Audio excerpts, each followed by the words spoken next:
অবশেষে ফাইনালি বলির স্মৃতি ফিরে আসলো কথার রূপে। কথা ধারাবাহিক সিরিয়ালটির আগামী পর্বের আপডেট পর্ব দেখতে আমাদের চ্যানেলটি সাবস্ক্রাইব করে চলুন আগামী পর্বের আপডেট পর্ব দেখে আসি। এভি এবং বলি সামনাসামনি মুখোমুখি হয়। তখন এভি কথা কথা বলে বলিকে জড়িয়ে ধরে, তাকে কাছে টেনে নিতে চায়, কিন্তু বলি তো সরে যায়, বলে যে আমি তো কথা নয়, আমার নাম বলি।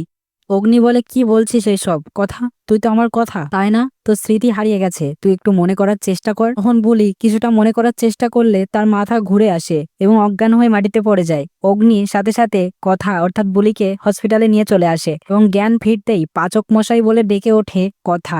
তখন এভি কথার কপালে একটা চুমু খেয়ে বলতে থাকে, তোর সব মনে পড়ে গিয়েছে কথা তো। তো বন্ধুরা, এটাই ছিল কথা ধারাবাহিক সিরিয়ালটির আগামী পর্বের আপডেট পর্ব। তো কেমন লাগলো অবশ্যই বলবেন, এবং সবার আগে পরবর্তী আপডেট দেখতে আমাদের চ্যানেলটি সাবস্ক্রাইব করুন। এবং কথা ধারাবাহিক সিরিয়ালটির নতুন প্রোমো কিন্তু দেখা যায় আর 2 থেকে 3 দিন পরেই চলে আসবে। তো কোনোভাবেই মিস করতে না চাইলে আমাদের চ্যানেলটির সাথেই থাকুন। ধন্যবাদ। দেখা হচ্ছে